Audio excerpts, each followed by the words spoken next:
Thank you for coming out, Karoline. Thank you very much for inviting me. So maybe with regard to background, I'm a political philosopher by training, used to work on migration ethics, and during my postdoc, I started to work on algorithm ethics and AI ethics. I'm also based as Mael at the University of Tübingen, but I do work at the International Center for Ethics in the Sciences and Humanities.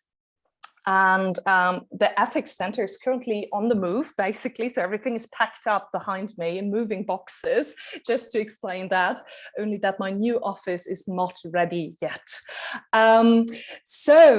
Without much further ado, let's talk about dimensions of trust and AI ethics. In the literature on trust in philosophy, it is often assumed that interpersonal trust is, so to say, the paradigm case for trust. If we were to understand and correctly conceptualize trust, we would need to start from trust relations between persons. And then this paradigm case is, with qualifications, applied to institutions, to technologies, and so on. This perspective, of course, if you will allow me this remark as a philosopher who also works historically, this perspective, of course, is sort of historically blind. Trust in other people as a concept emerges relatively late in history. It starts to become prominent at around 1800 in Europe. Before that, other forms of trust are much more prominent, much more prevalent, especially trust in God. And humans are often not regarded as the appropriate object of trust, the appropriate subject of trust. Though I think it is worthwhile to bear that in mind. It won't be at the center of my talk today, but I'm happy to say a few more things about it later in the discussion if you want to hear more. Today, I will be focusing on AI ethics and trust in AI ethics. This debate centers around questions such as, do we trust AI? If yes, what does that amount to? Do we trust all technology in the same way? Or is there something particular about trust in algorithms or machine learning algorithms for that matter? Do we trust one algorithm more than another? Or does the application of trust or the concept of trust not make any sense at all outside of interpersonal interactions? Some argue that all we can get and should aspire to with regard to AI systems is in fact reliability and not trust. The project I work in, IZEW, that I will be talking about today, starts a little differently. It starts from two observations. Firstly, people tend to talk about machine learning algorithms, as of other technologies, in terms of trust and distrust. They trust or distrust the abilities of so-called autonomous cars. They trust or distrust the results of algorithms for medical decision-making. So no matter whether philosophers think this correct or not, people seem to simply assume themselves to be in a relation to AI systems that they deem to be a trust relation. The second observation is many computer scientists, developers, programmers, and so on are aware that the adoption of a particular algorithm or application depends, among other things, on the trust people have in that technology. So again, no matter whether philosophers think that trust is the appropriate way of defining the relation between humans and machines or algorithms, the people who make them often strive for that trust. In my talk today, I want to present to you one part of this project that is sort of an opening door for further research and discussion. Here's a short outline of my talk. I will say a few words on the project itself, ITE, and give you a very short introduction to the project. And then I will talk, in the main part of my talk, we'll talk about trust and trustworthiness and AI ethics based on an evaluation of guidelines. So maybe if you're interested in methodology, this is a starting point for our discussion later on. So for ITE, I have evaluated a number of ethics guidelines with regard to how they picture trust in AI, and I will present to you the results of that evaluation. There are a number of overlaps between these guidelines. Some of these overlaps actually revolve around conceptual omissions in my eyes and gaps that point us to where we need to put in more work. And I will sketch how I think we should go about in closing these gaps by sort of outlining a research plan and some tentative ideas on where we should go from here in the last part of my talk. So what is ITE about? ITE is a joint research endeavor of the Ethics and Philosophy Lab, one of those institutions that Maël just mentioned, and the International Center for Ethics in the Sciences and Humanities, where I work. It is funded by the Baden-Württemberg Foundation for a duration of 3 years, and we are now in the 2nd year. What do we do? The project focuses on 2 fundamental topics, trustworthy AI and explainable AI, and how these 2 interrelate. The central questions of our research are, can we trust the decisions of AI systems? If yes, on what basis? And if no, what needs to change to foster trust? Would an explanation of the decision of an AI system help our understanding and ultimately foster trust, or isn't that the case? What kind of explanations would fulfill such a role? And what are the societal and political presuppositions and consequences of trust? In which way is one of the questions, can the freedom of to distrust actually generate trust in the context of AI systems? The project has 3 interrelated sub-projects. Sub-project 1 formulates epistemological and scientific norms of explanation. Sub-project 2 investigates moral norms of explainable AI based on a classification of morally loaded cases of algorithmic decision-making. And actually, I've just seen the person who's working in that part is also here. So if you have questions on that, ask Sarah Blanco. She is here with us today. And sub-project 3 analyzes the notion of trust in AI systems and its relation to explainability. So sub-project 3 is actually the one I'm in charge with and the one this talk is a part of. So I work on the perils of trustworthy AI, and I aim at clarifying the different dimensions of the concept of trustworthy AI. I try to elaborate on the often heterogeneous conditions from the body of ethical guidelines, as we will see. I aim at a better understanding of the benefits and limits of trustworthy AI as a model for the ethical assessment of AI design, which it is supposed to be.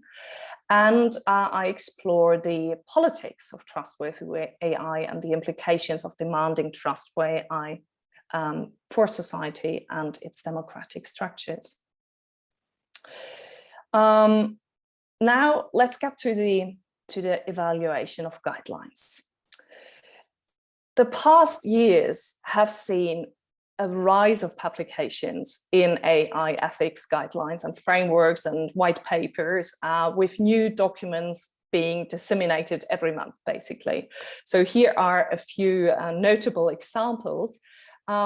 With the publication of the ethics guidelines for trustworthy AI by the independent high-level expert group on artificial intelligence in 2019, the notions of trust and trustworthiness gained particular attention within AI ethics debates. The term trustworthy AI, TAI, has since been widely adopted by the AI research community, but also by public sector organizations or political bodies. So despite an apparent consensus that AI should be trustworthy, it is less clear what trust and trustworthiness entail in the field of AI, and what ethical standards or technical requirements and practices are actually needed for the realization of TAI. So in the paper I'm presenting today, I give a detailed overview on the notion of trust as it is employed in AI ethics guidelines. Such an overview of the current state of AI ethics, I think, is necessary in order to be able to define points for further research in the field of trustworthy AI. I argue in that paper that currently AI ethics sort of overloads the notion of trust and trustworthiness and turns it into an umbrella term for an inconclusive list of things deemed good. So presently, trustworthiness runs the risk to become a buzzword that cannot be reasonably operationalized into a working concept for AI research.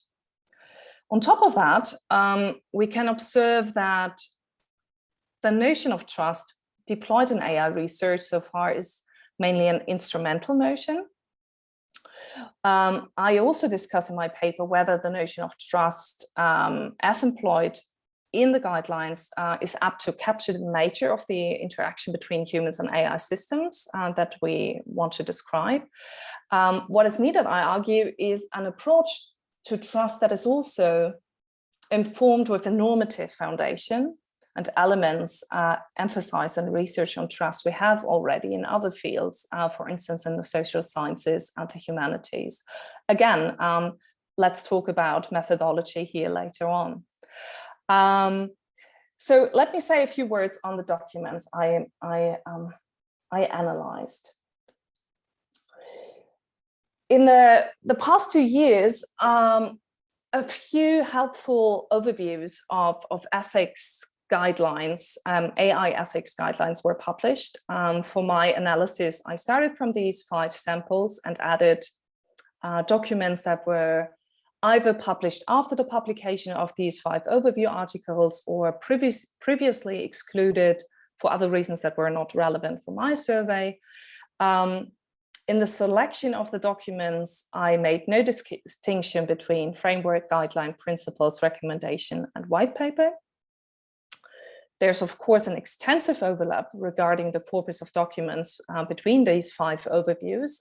More than 120 documents were considered. After removing duplicates, roughly 100 documents remained and were further analyzed. Different from the other overviews that cover, with one exception, the entire landscape of AI ethics, I focus on notions of trust and trustworthiness and the key concepts that are associated with these 2 notions in the guidelines. A few words on the limitations of the corpus of documents and its biases. I think this is particularly interesting with regard to methodology. Guidelines and frameworks are grey literature and therefore not indexed in scholarly databases. Their retrieval is thus less replicable than searches for academic literature. Some of the online sources referred to in previous samples could no longer be retrieved and were removed from the corpus. And occasionally we had updated versions of more recent versions of the ones that were in the original overviews. The issue of a possible bias was already discussed by Jobin et al. It was only mitigated in my work by including studies and overviews from various authors and could not be fully resolved. What we still face in this corpus of documents is a bias towards guidelines that use Latin script. and in particular towards results that were written or translated into English, as this bias was already present in the 5 overviews that I used as a basis, and also because my knowledge of languages is as well limited to Latin, Greek, and Cyrillic scripts. So I think that those of you working with I don't know, post-colonial and decolonial theories with regard to technology probably have a few of interesting ideas and things to say on what that means with regard to AI governance. So I looked in my survey on these guidelines and focus on the following questions. So to what extent and how is the term trust currently used in the guidelines? What notions of trust and trustworthiness are prevalent? What political, social, moral role is attributed to trust? And which concepts are associated with the term trustworthiness? And here are the results. Trust is, in the guidelines, generally understood and perceived as something good. Most guidelines refer to trust as something to be advanced, built, created, cultivated, enabled, established, gained, fostered, improved, increased, reinforced, secured, or upheld. Rarely, if at all, it is mentioned that trust can also decrease, erode, be undermined, or even lost. And only very few guidelines warn against blind excessive trust or the abuse of trust. Secondly, the guidelines differ immensely in the envisioned addressees of trust building. So sometimes it is the general public or society as a whole that is addressed, and the aim is to build public or social trust. Corporate ethics guidelines, as well as guidelines by business associations, tend to emphasize the trust of clients, consumers, customers, and users. In guidelines on AI used in the health and care sector, of course, we have clinicians, physicians, and practitioners. The proposed answer to the question who or what is to be trusted also diverges among guidelines. So we read about trust and transparency among AI researchers and developers.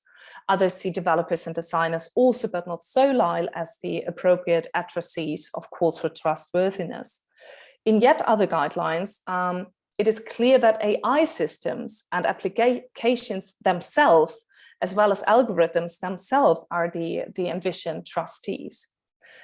The high-level expert group, for instance, stresses that the trust we need is a trust in the whole socio-technical environments in which AI systems are embedded, and the UNESCO stresses that it is the entire life cycle of an AI system that should be trustworthy. These are just a few examples. What I want to emphasize is who or what we envision as the truster or the trustee, the person to trust and the person to be trusted, or the thing to trust and to be trusted, in a trust relation has actually a profound impact on how we conceptualize this relation, and on what might reasonably be expected from both sides, and thus what kind of moral obligations such a relation would establish on each side.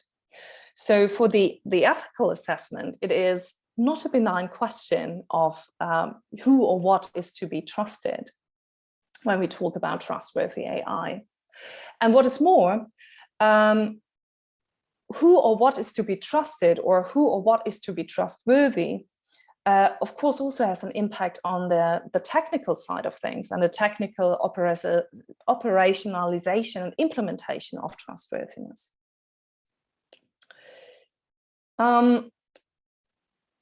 This probably by now doesn't come as a surprise. In the guidelines, trustworthiness is linked to a whole range of different principles. Transparency does play a major role and is linked to trust and transparency, to trust and trustworthiness.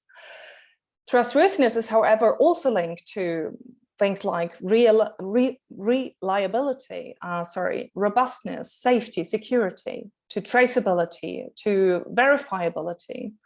Others name or say that TAI has to be understandable, it has to be interpretable, it has to be explainable and predictable. In some guidelines, role of accountability and liability is emphasized. We have monitoring and evaluation processes, auditing procedures that should be in place for TAI, human oversight, as well as the oversight by regulators. The importance of compliance with norms and standards is highlighted in some guidelines. And the high-level expert group, for instance, says that TAI should be in line with all moral and ethical values. It also has to be lawful. Then we have what is also mentioned is the ethical principle of avoiding harm. But according to some guidelines, TAI should not only avoid harm, but also promote good and be beneficial to people. What is good or benefits what that consists in is, however, rarely defined. Sometimes it is stated that AI should serve the needs of the user or even enhance environmental and societal well-being. It shall promote the good of humanity, of individual societies and the environment and ecosystems. That's the UNESCO. Other guidelines emphasize economic growth and women's economic empowerment. And then that is the G7.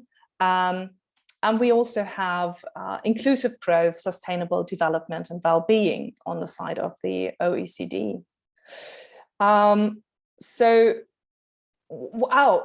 should mention this as well. Diversity, non-discrimination and fairness, of course, further principles, privacy protection, data security.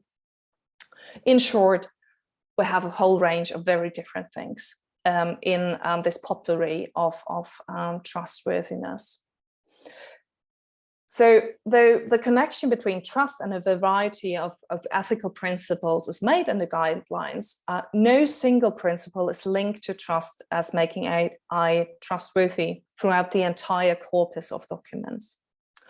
The conceptualization of trust in general and the definition of what makes AI trustworthy in particular is thus so far inconclusive.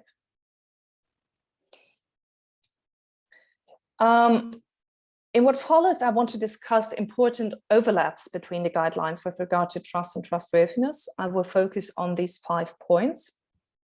Firstly, the guidelines, as we have seen, predominantly picture trust as something good that shall be promoted, whereas the lack of trust is dominantly seen as something to be overcome. That trust is a rather ambivalent concept that comes with risk and vulnerability is rarely mentioned. Another overlap is, secondly and strikingly, that most guidelines are based on an instrumental understanding of trust. Trust is described as something that is a precondition to achieve something else, like possible benefits connected to AI or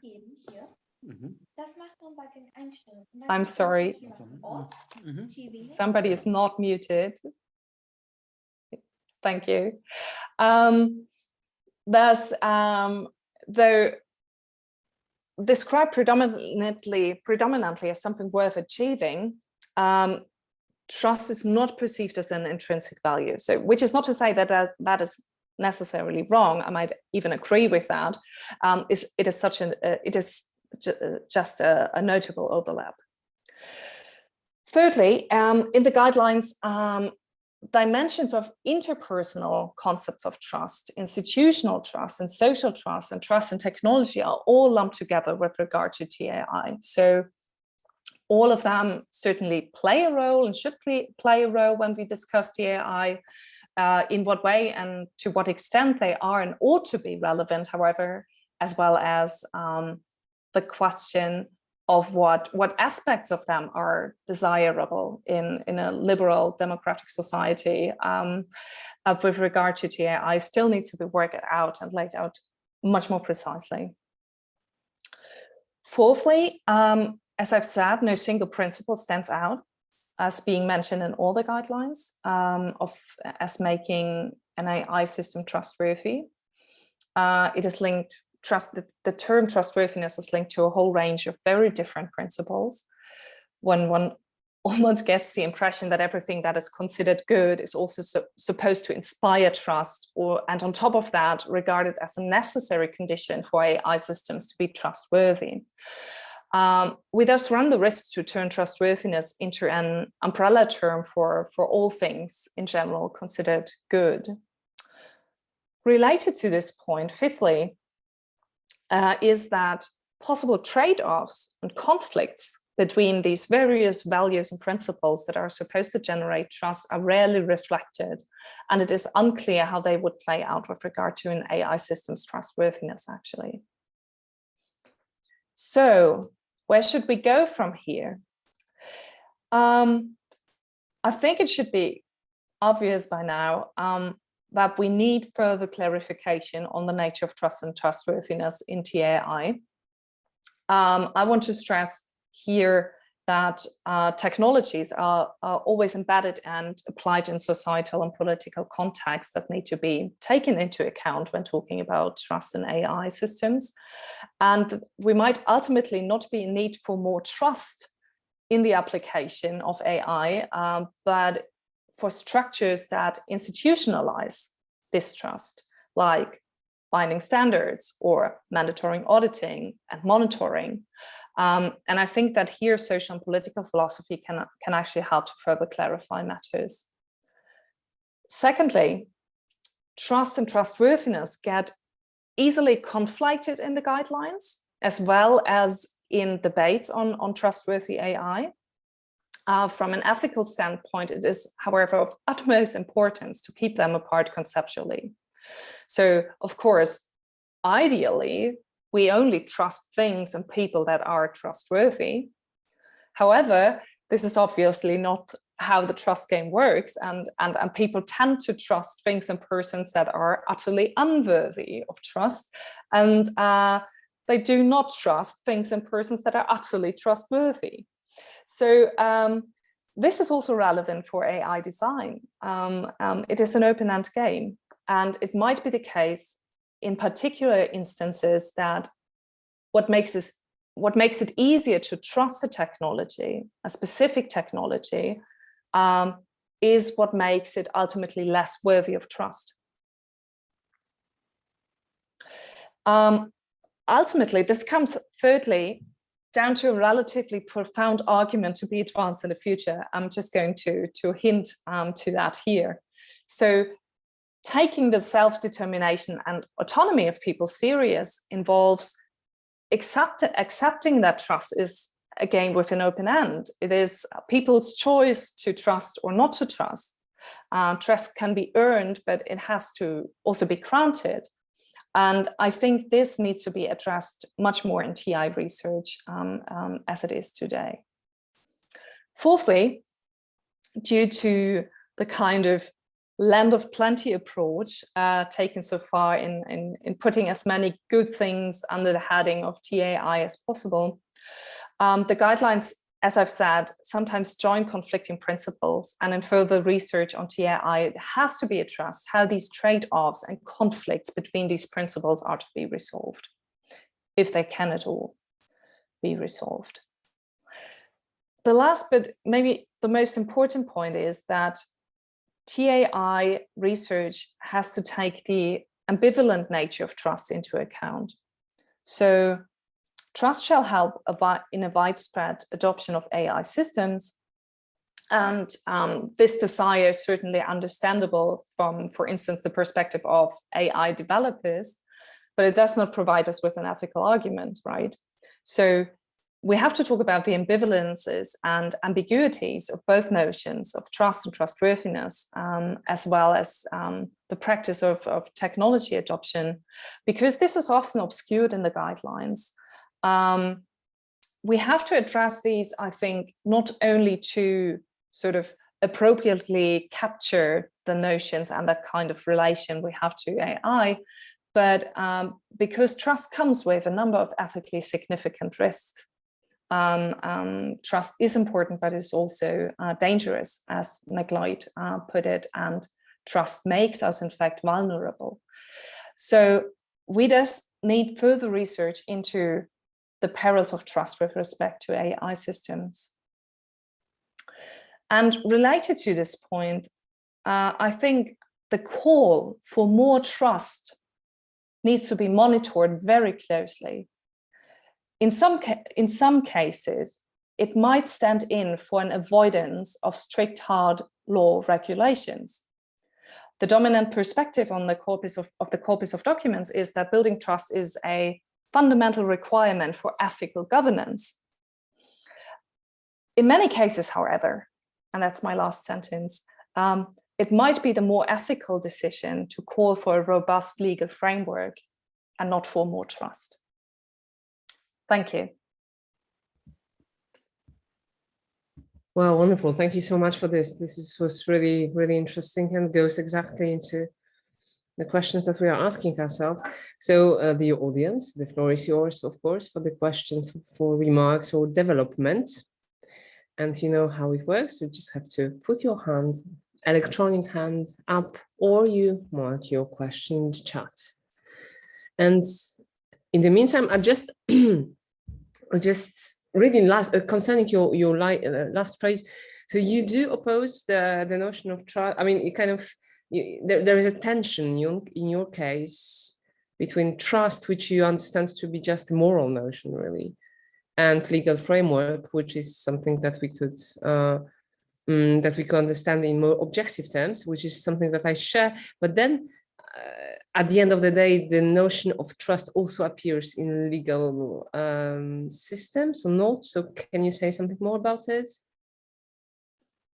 Yes, of course. Trust is important in many legal interactions, and certainly the whole legal systems only works with a certain amount of trust that we put in it, and in contracts, for instance, and that contracts in general are kept. Otherwise, not only the legal system, but also our economic system would just not work. So there is a sense in which trust is just ubiquitously needed to make complex societies run. Otherwise, it wouldn't work. But the question is whether it's always ethically required to trust. I mean, there's some people who even view trust as a virtue of people. So trusting is regarded as a virtue. And I would oppose that view, actually. I think that trust has certain functions, and some consequences of trust are positive. But trust in itself is not something intrinsically valuable. It does depend on the situations, and it does depend on the partners that cooperate in those situations. And so for me, this tendency in the guidelines to view it as something positive, that is something I oppose. I don't say that we shouldn't trust anybody or anything at all times, but I'm saying we should be very careful with that notion. And it is interesting that so many people and so many institutions now call for more trust in them. Mm-hmm. No, it's fascinating in the sense that, and again, please do interrupt us. It's just that the question is so interesting that I kind of can go on for a second, but I think that this is linked very simply to the rise of populism and this kind of stuff, right? That's populism is about not trusting. So we want to put trust as something that is positive from the point of view of the respectable society. So yeah, it's tricky. And do you have any thoughts about this? I mean, populism relation here? Of course, that's very interesting, because it used to be the other way around. So historically speaking, right-wing movements called for a lot of trust into the nation or other ideas. So when you look at the German literature on trust, which is Vertrauen, you have like a rise of that in the 30s and 40s. There it was viewed as something that the individual would sort of give up. You simply entrust yourself, your whole self, to this higher entity, and in that way, the whole trust talk during that time was very much opposed to liberal democratic values. And it's interesting to see how this now turns the other way around, and we have the sort of right-wing populism turning to a fundamental skeptic view about science, about institutions, about politics, and the liberal liberal parts of society sort of putting trust out there, is saying, okay, but we have to trust science and we have to trust institutions. The thing I would like to stress is, first of all, it is a question what I base my distrust on. Is that just my personal individual opinion, or do I institutionalize distrust? Because democratic societies tend to do that.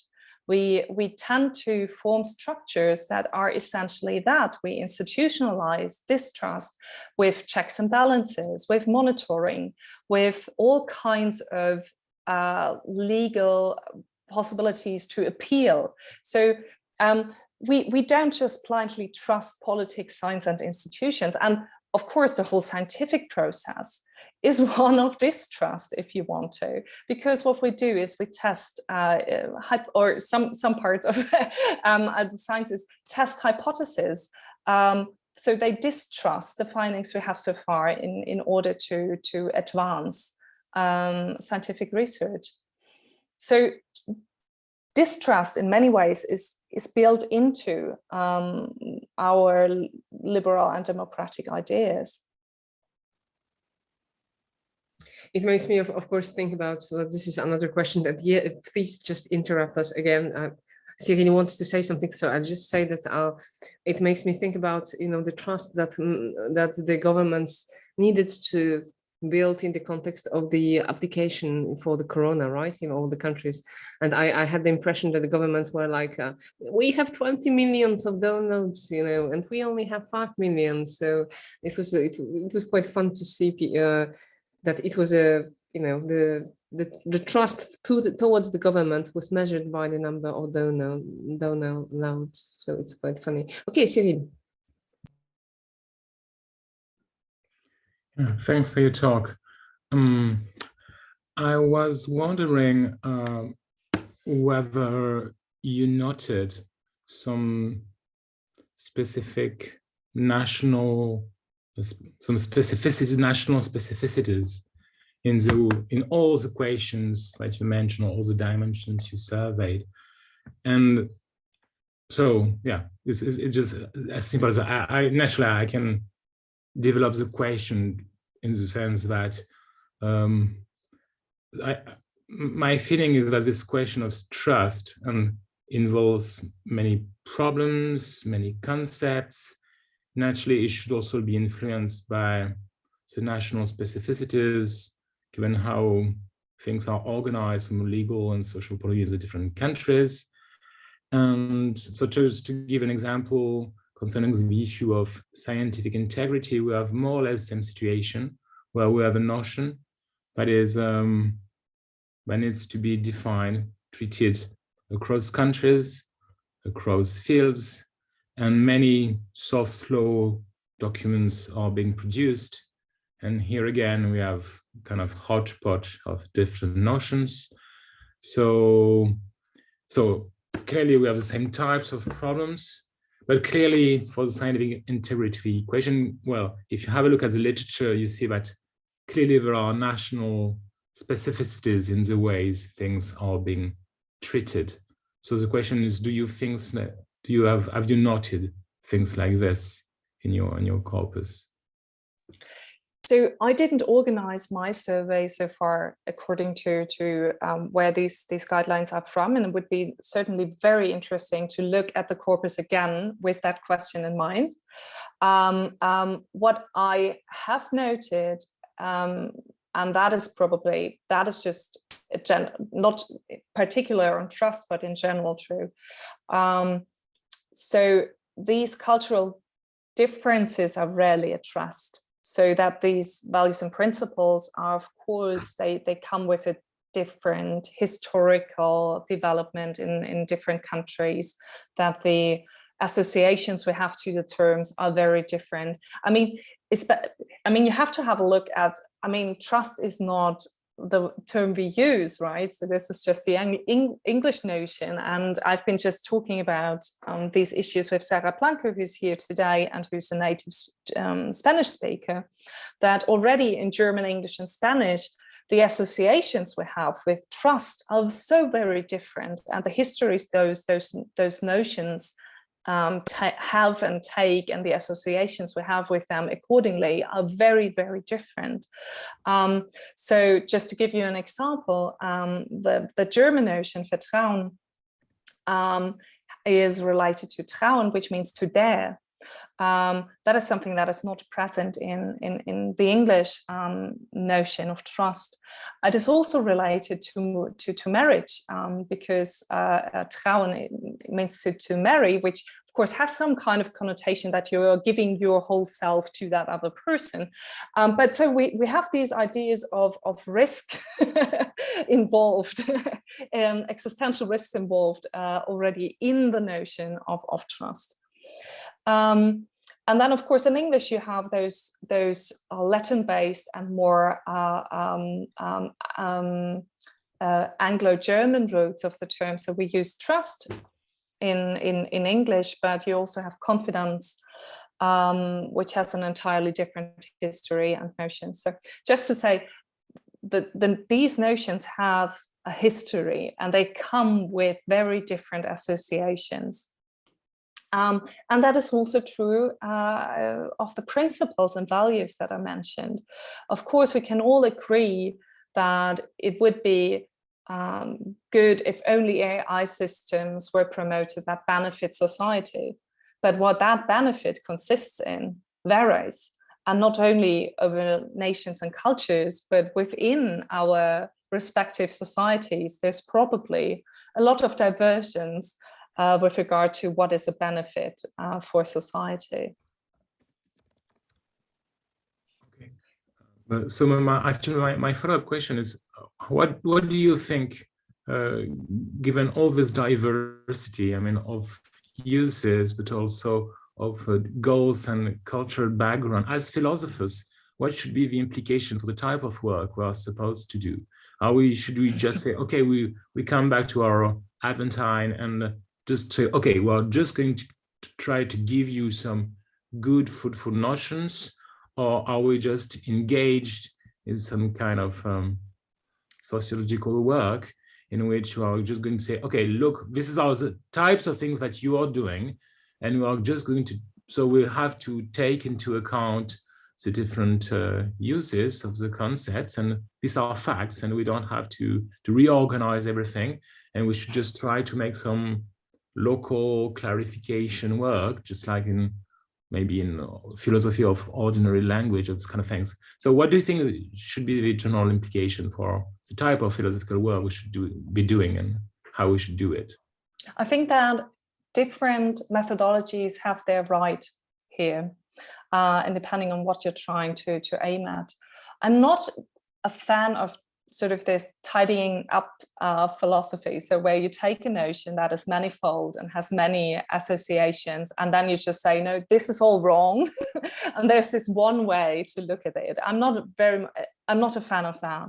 So I think it's worthwhile to take into account that we do have those different notions, and that people tend to talk about trust in certain ways. And in manifold ways, but then we have to assess whether a notion that is that manifold can stand in for an ethical assessment of technology. Because as societies and political bodies, we of course have to come to an agreement finally, and cannot just say, okay, there are manifold options here, pick whatever you like, because ultimately we are talking about the need for regulations, we're talking about political and social justice. When we turn to discrimination, algorithmic discrimination, this has profound impacts on people's lives, and some of them are very unjust. So here we have to come to terms and agree upon rules and regulations, and cannot just say, okay, this is the picture, I just give you the picture, it's very diverse, and now, I don't know, I'll leave you with that. No, I think that we have to make normative claims here. Okay, thanks. Wonderful, thank you. Maël, the floor is yours.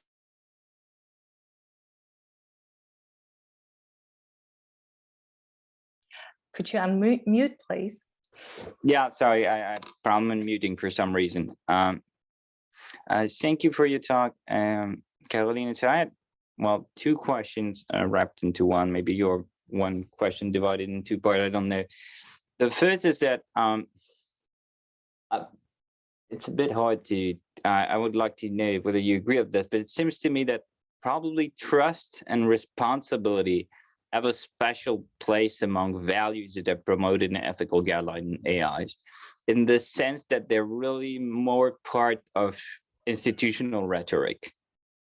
Like, you know, this often this ideological fashion that takes an adjective or a value of the good that you have to go after, and then you put it everywhere. And I think that trust and responsibility have type of, in my intuition, in my experience, but it's very qualitative and not at all rigorous as what you did. But they have taken that role more than just transparency or explainability or robustness or safety. They have become that good that the institution has to claim that they're going after, even if they don't know what that is. And even though they're always going to present that as positive because it's supposed to be the good, but they don't know what they're after. But you just have to say it. You just have to say that you want trustworthy AI, or that you want responsible AI. It doesn't prevent some, you know, scholars to do very serious work on that after or before that happens. But it seemed that they have a special place in institutional rhetoric. Like, this is a placeholder of virtue, that you might call that in institutional rhetoric. I would first like to know whether you would agree with that very intuitive and rough assessment of the special role in the political rhetoric right now around AI. And the second is, if you look at this history of why did trust become something of an institutional value, which is a very interesting history. I'd like to know whether you know more about this. I have also the qualitative feeling in my experience that this comes from economics largely. That economics was a discipline that promoted trust as something between actors and institutions as something that political action had to promote. When you think about, you know, investors have to put trust in the legal and political system of a country if they want to put their money there. That's really something that has put forward trust as a value in institutional context. But I don't know whether that's a real history or not, but it's just, it feels to me that really economics is a discipline that is responsible for both a very mushy and very imprecise use of that word, but everywhere, and to promote it as something that the institution have to push for. And that it has been recently translated into AI as, you know, in a particular technological context, but coming from that history of economists pushing for, you know, macroscopic ways to promote trust, so to say. But again, that's a very qualitative feeling, and it might be completely off. So I'm really trying to be checked by you on this. Thank you very much. Okay, thank you for that question. So our trust and response, I mean, you're probably right. You couldn't say the opposite, right? I mean, for an institution to say, okay, we don't strive for your trust, and we're not going to act responsibly, and we're not going to promote that. That is not going to work. So, but for very different reasons, right?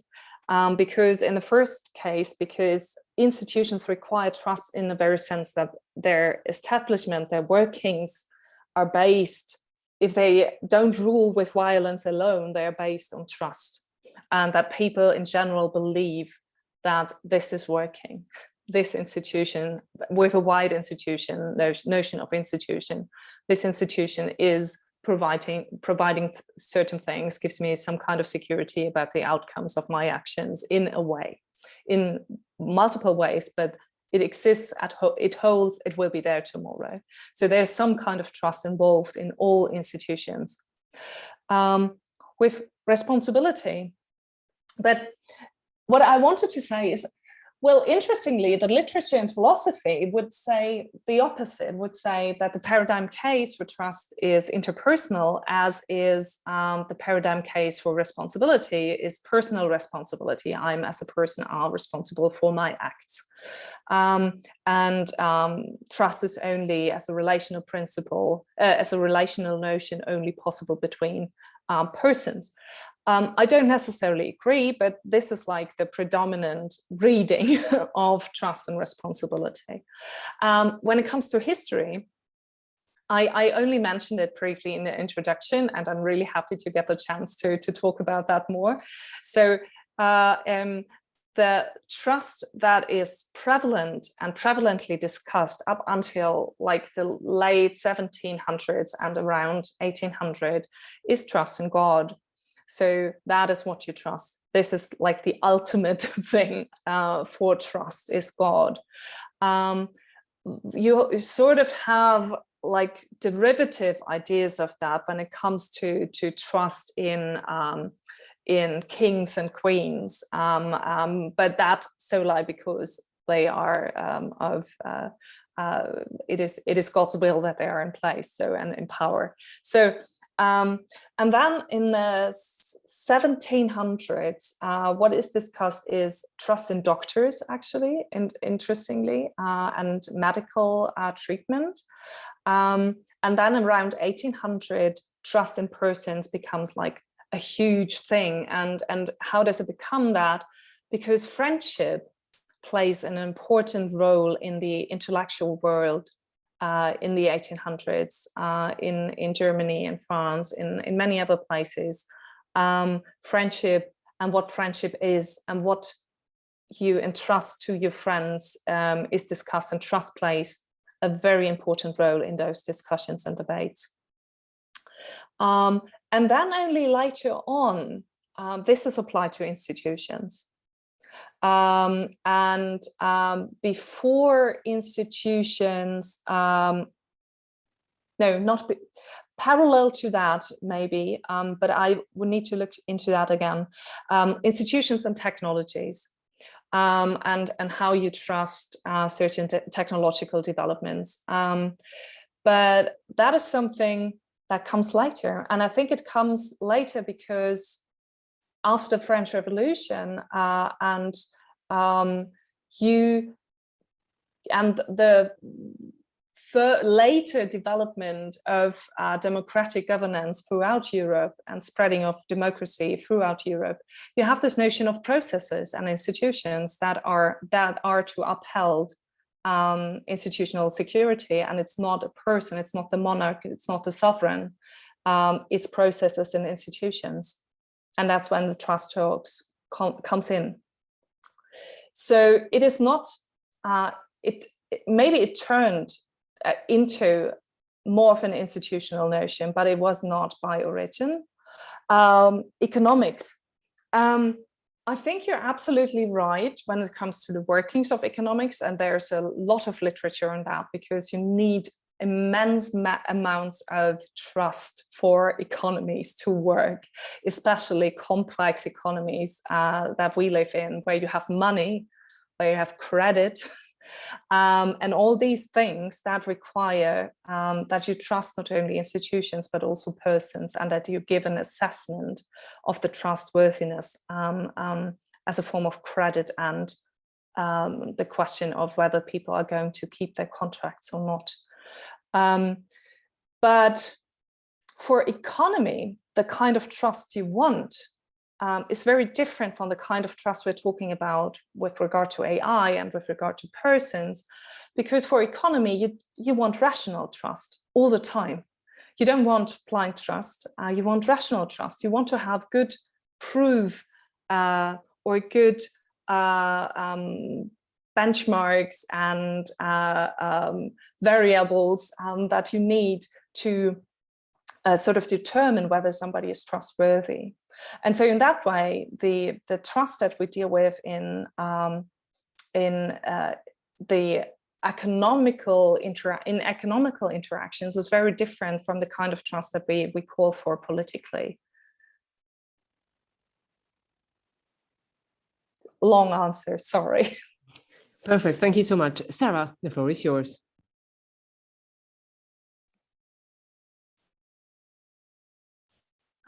Hello. Well, first of all, I would like to thank you for your talk. It was very interesting and very clear. And I would like to ask you about the use of the term trust, right? Because one thing is a philosophical approach to trust, and another thing is how the guidelines usually approach trust. And I have the impression that in guidelines, usually trust is seen as a dual concept, right? Like we either trust AI or we distrust it. But in interpersonal trust, some people mention that trust indeed comes in degrees, like it's not everything black or white. And I was wondering if you think that notion, understanding trust as a more gradual concept, maybe would help in the AI field or not, or what do you think about that? Thank you very much. Yeah, indeed. We often have, like, in the literature and in the guidelines, a binary understanding. So either you trust or you don't trust.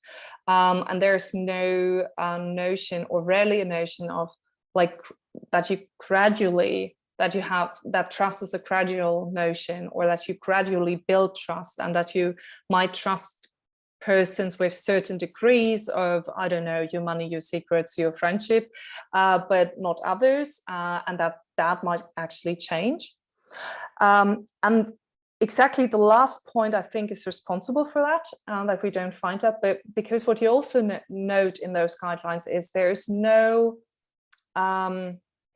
not really a sense for change and interaction, and how that actually, the dynamics of that. And I think that's something that you work on as well, is that trust is a dynamic relationship, and there's a going back and forth between the person that trusts and the thing or person that is trusted. So I think to appropriately capture the trust relationship, you need some understanding about different levels of trust, and it's not it's not binary. But there seems to be, that is not new, that is already in Luhmann, there seems to be a threshold, a thing that, a boundary that if overstepped once cannot really be you can't go back to the former state. If there's, like, you go over a certain boundary, a threshold that is hard to be defined up front, but we certainly know that from our personal interaction, that there's something that people can do, and that is exactly the red line, and they overstepped it. And after that, trust is just gone, and it's impossible to trust again. So this is something very particular about trust relations, and that this can happen there as well. Thank you. Wonderful, thank you so much. Katerina, the floor is yours. Yes, thank you very much for this interesting presentation. I've particularly sympathized with the idea of considering both trust and distrust in order to understand what trust is. And the idea that we should consider both vices and virtues that which are provoked by some relation of trust or distrust. And in line with this, I'm wondering, do you consider the third type of situation, the situation of mistrust, in your analysis? So yes, the idea here is exactly that once trust is implying belief in truth of a message, once a message is received, distrust, if I've understood well, implies this suspension of judgment about the truth condition. So mistrust implies belief in the falsity of the message. So does it make sense to you and to your analysis, this distinction? Thank you very much. We've been just talking about that because it's interesting. Again, I think Cyril mentioned that before. In German, you don't have that distinction, for instance. We have only one term, that is Misstrauen, and can be both. And in English, you have that distinction. And it's very interesting that you have this notion of, okay, there's distrust, meaning there's no trust, but we have no prior interaction to judge upon. That's why we don't have trust. We're sort of, it can be a very neutral thing. We just don't have trust. But in mistrust, we actually had an interaction and it didn't go so well. So we have information to base our judgment on. I think this is interesting. And it also shows that the trust game is far more complex than it is often envisioned in those AI ethics guidelines, because often it is assumed the picture goes like that. So there's a technology, people trust that, start to trust that technology, and they are going to adopt that technology. Mm-hmm. So what happens are both. Everything can be in the other way around. So people do adopt technologies they don't really trust, mm-hmm. for other reasons. And also people start to don't adopt technologies simply because they distrust, but not because they mistrust. They had no interaction. And so the whole thing is very, very complex. And I think it would be worthwhile looking into that distinction a little more. But again, this is something that if you're a German native speaker, seems very foreign. And that you have to, it's very theoretical at first when you come across that difference, and you have to sort of get into that distinction first and wrap your mind around it very carefully to sort of understand what it actually captures. But I find it very interesting. Thank you for mentioning it. Thank you for your reply. Thank you so much. Wonderful. Mark, please. Hi, thank you for your presentation. Very nice. And I appreciate your emphasis on the issue of mistrust, particularly. I wonder what you think of, I mean, would you think that considering AI from a product viewpoint, there might be practical, I don't know, at least as good as we can do for the moment, sort of possibilities for looking at it in those terms? What I have in mind is, for example, I'm from Quebec, so we have, I guess, like most of Europe, a civil law tradition. And in products, for example, for defects, the responsibility is on the side of the corporation, right? Because the corporation has the power, the resources, and they're giants compared to the individual.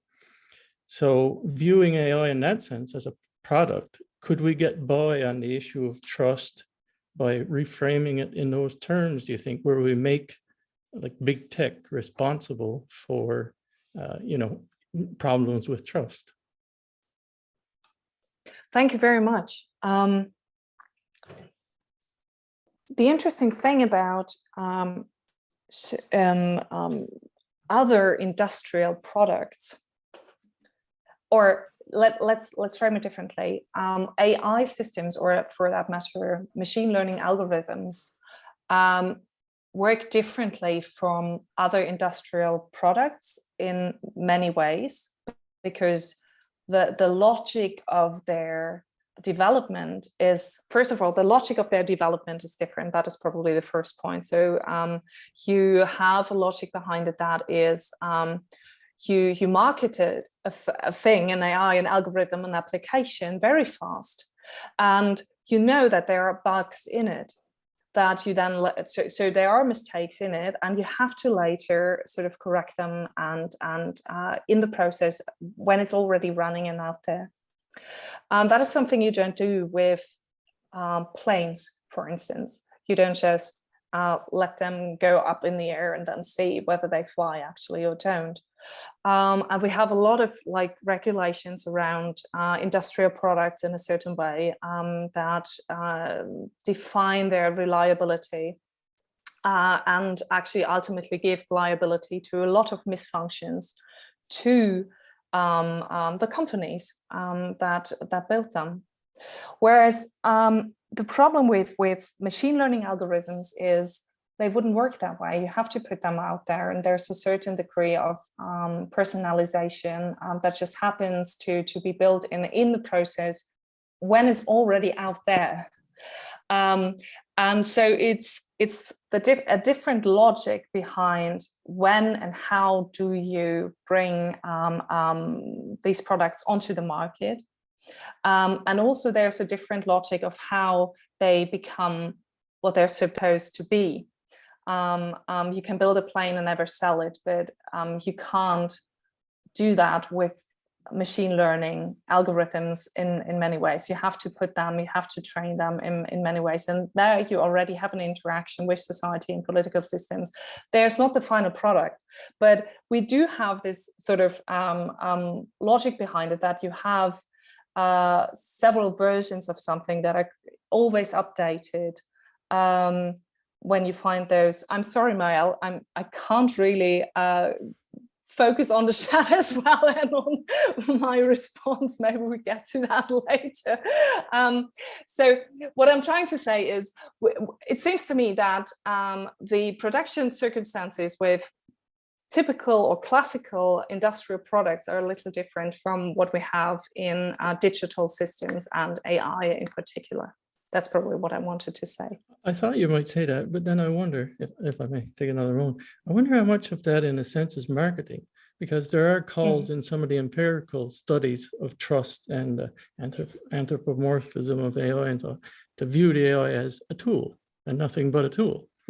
And so that obviously simplifies things in terms of trust. It pulls it back out of that area where AI is this personal brain, or, you know, as a lot of people on average think of it, this sort of magic box, which is thinking.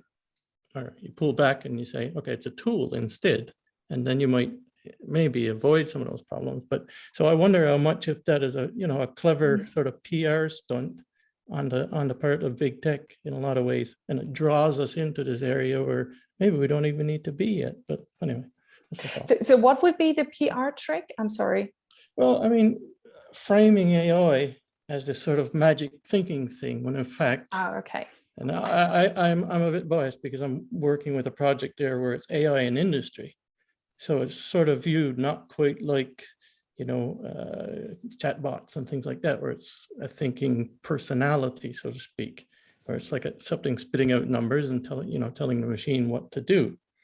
But I don't know, it's another way of viewing it. And I wonder if the default position should be to say, okay, we mistrust AI by default, and you, the big tech, the people who have the resources, okay, it's your job to, you know, prove to us that this is, anyway.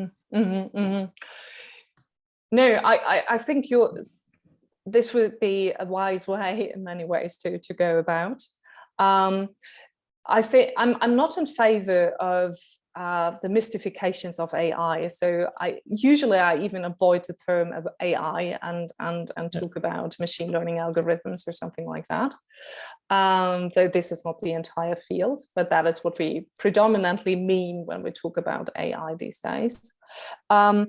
But there's just viewing it as a tool also seems to miss something about the nature of these systems, because they are, or many of these systems are interactive. Many of these systems, or machine learning systems, certainly have this amount of interaction, have this, and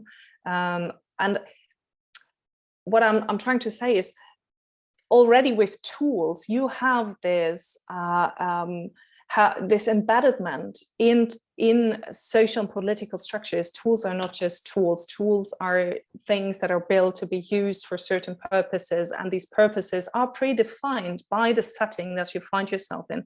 And I think we should take that into account, as we should take training data into account that go into it. And we should take those feedback loops into account, the feedback loops that we have to so that is just an observation of how these things are marketed, that they come out, and it is built into the production process that they're going to be versions and updates, and that we have to figure out what bugs they still have. And it's not that they are going to be tested in all kinds of ways. And sometimes these would even be impossible with the kind of algorithms and applications that we talk about, because they actually are built for interaction and only show their potential in these interactions. But there's a further point when you take like digitality serious, and that is important for trust as well. If we have digits, we always have omissions. And that is interesting when it comes to trust, because trust always have to make this, in trusting, you have to make this leap of faith, so to say, to overcome those gaps we have. And in digital tools and all kind of in digitality,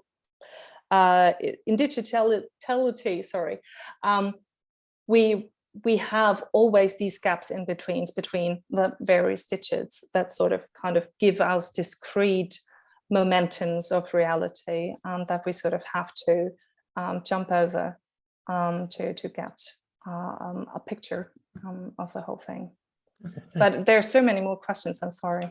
Yeah, there are many more questions, but I'll just make a tiny remark to the proposal made by Mark, in the sense that this kind of legislation that Mark has in mind, I think, could look like the reach. I'm putting a link in the chat.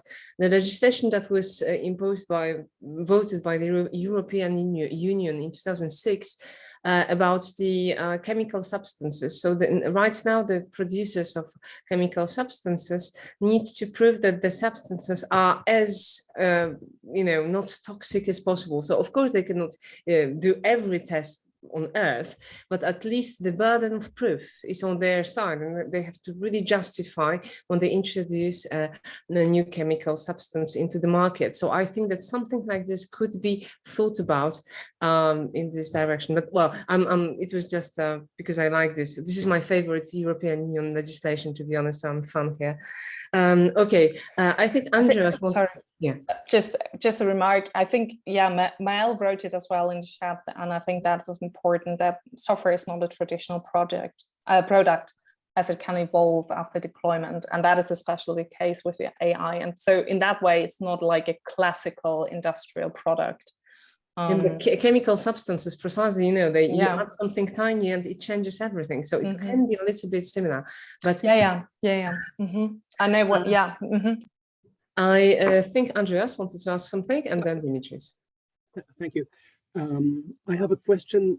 I would like to clarify a bit what you said about the instrumental notion or nature of trust, which is a bit neglected in the text that you had mentioned, right? And I would like to know whether you can this be linked to something I know, which is Cristiano Castelfranchi's theory of trust, where he insists that the arguments are not just a truster and a trustee, which is what seems to be in these texts, but there's also a goal of the truster involved, with respect to which I expect somebody else to act for me. And otherwise, it is just a belief in a regularity or something like that. Yeah. So, for example, I trust Amazon to deliver what I order on the web, but I probably not trust Amazon concerning my data I give to them. Yeah. So this idea that trust involves some idea of a task to be performed. I trust somebody to perform a certain task. And to help me to further my goal.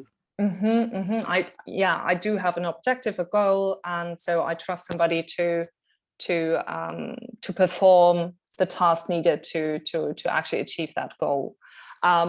As opposed to trust, a more general idea of trust, where you simply trust maybe an unrelational concept. Okay, so the instrumental notion is exactly about whether we think that trust is good in general, or trust is good to or needed to achieve certain goals. And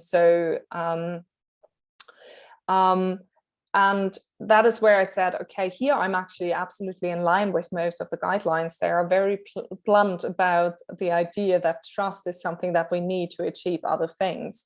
So it can be the adoption of an AI system. It can be what we need to have in a functioning society. Trust is something we need, not because it feels nice, but something that we want to achieve other things.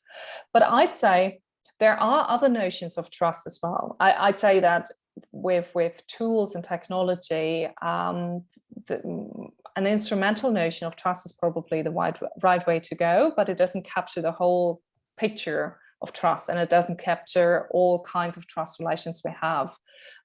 If you believe in God and trust in God is important to you, it seems sort of odd to say that you trust God to perform certain tasks. That might be something you pray for, but theologically it means something else. And it means more of entrusting yourself to a will that you don't understand necessarily, and not that God gives you things that you want. And also, I'd say, and that is often overlooked in the literature on trust, that interpersonal trust is not only about I expect you to perform certain tasks, but there seems to be a side to trust that is much closer to emotions like love or gratitude, that we simply feel. So we trust, hopefully, our friends and partners in life. And this, what we mean by that, or when we try to describe our relation to important people who are important to us and that we're close to, that is not necessarily because we expect them to perform certain tasks in our lives, but there's something else underlying. And I'm actually interested in this emotion side of trust as well. And I think I don't think that we should strive for that when it comes to AI, but it certainly plays a role when you look at people's interaction with certain technologies, and that people just feel some kind of generalized trust towards certain brands, towards certain programs and technologies. That is much more generalized than just the expectation that that thing will perform a certain task. Oh, thank you. Thank you for the. Cyril was asking for it. Thank you. But also something I'm less knowledgeable about, which is you mentioned economy, and or Cyril mentioned it, I think, where they insist heavily on trust. But something I find remarkable is that it puts a big problem to them, to the dominating theory in economy, which is game theory, because it simply predicts a Nash equilibrium, which is completely different from what people really do. Thank you. Yeah, thanks. I agree. Okay, so we have a question, a remark from Dimitris. Hello. First of all, thanks a lot for the talk. It's a very interesting part of the big discussion. I have to say that sometimes when we compare trust to AI systems with trust to people, I get a bit worried, but okay. So I have a remark first. You should, sorry. Okay, thank you. I'm not completely off. Okay, so I have first a remark and then maybe a question on that. So working from the technical side of AI myself, I have to say that one of the things that I try to teach my students as well, but one of the things that are important is that working at this level. I'm sorry, I can't hear you at the moment. Do others have the same problem? Me neither.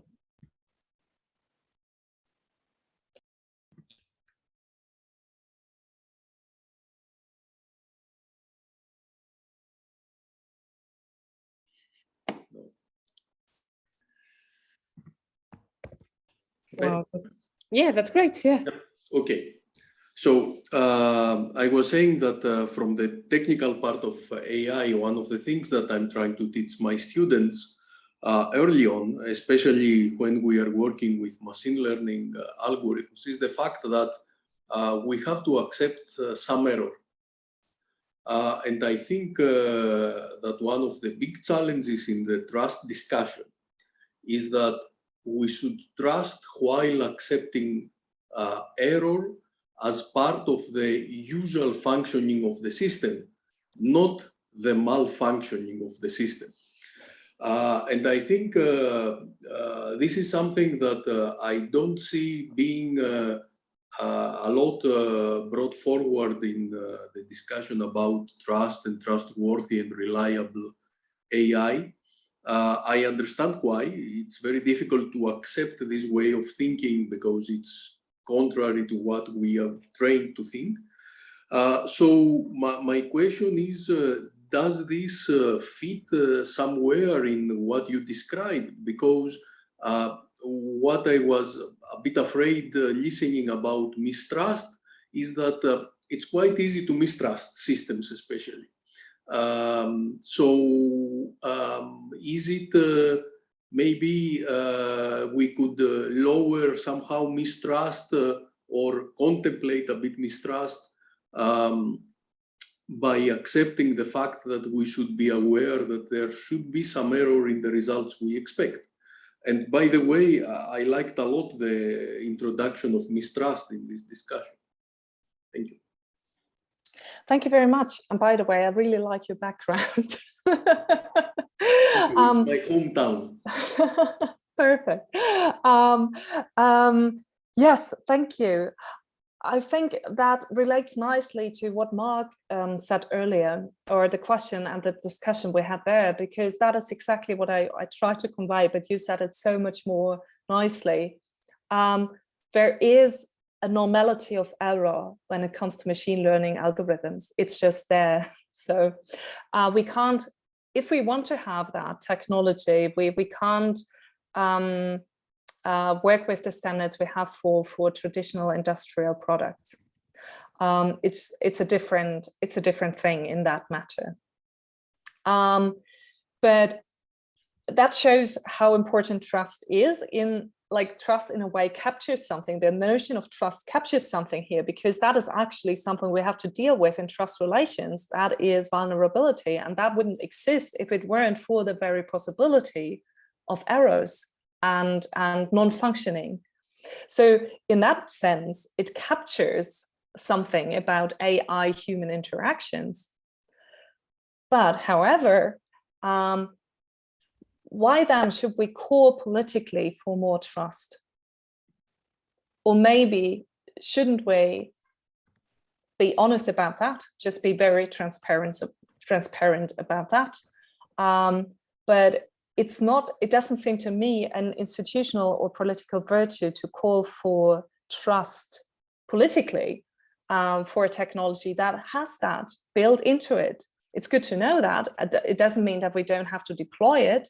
There might be other important standards, but it's something entirely different if we simply trust things and work with them, or politically call for more trust in whatever entity. Wonderful. So I think that this remark might be a great end for this conversation. Cyril says that you may accept errors, but not trust the AI, because the errors are not randomly distributed and the AI is biased in one way or another. Wonderful. Okay. Karoline, thank you so much. It was really super interesting. I really hope that we are going to continue this conversation in different circumstances, because you touch the questions, you target the questions that we think are absolutely essential, also from methodological point of view, as you said.